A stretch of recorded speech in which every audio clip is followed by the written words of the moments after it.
சிவாய நம.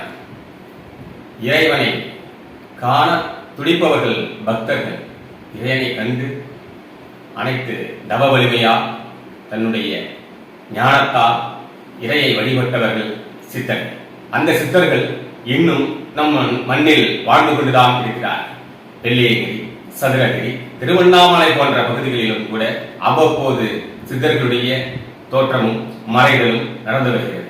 அவர்களால் தான் இந்த பூமியிலும் கூட நல்ல நல்ல சில விஷயங்கள் எல்லாம் மன அமைதி, மழை வளம், இது மாதிரியான இயற்கை சூழல் எல்லாம் நமக்கு கிடைத்துக் கொண்டிருக்கிறது.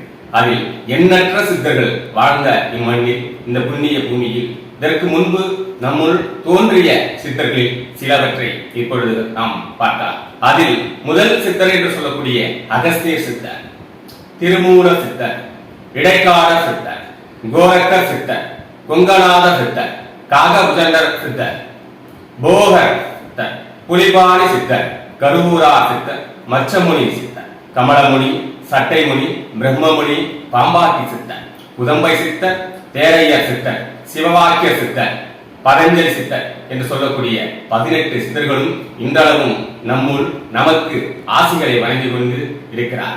இவர்களுடைய பெயரை தினந்தோறும் நாம் தியானத்தில் வைத்துக் கொண்டாலே நமக்கும் மன வலிமை, மன அமைதி இவையெல்லாம் கிடைத்து இறைவனுடைய அனுகிரகம், எல்லா வல்ல சிவபெருமானுடைய அனுகிரகமும் நமக்கு முழு அளவில் கிடைக்கப்பெற்று இந்த பிரபஞ்சத்தில் கிடைக்கக்கூடிய அனைத்து சுகபோகங்களை நாமும் அனுபவித்து இந்த நிலையை அடைவதற்கான ஆக சிறந்த ஒரு வழியாகவே தியானத்தின் வழியாகவே எடுத்து செல்றார்.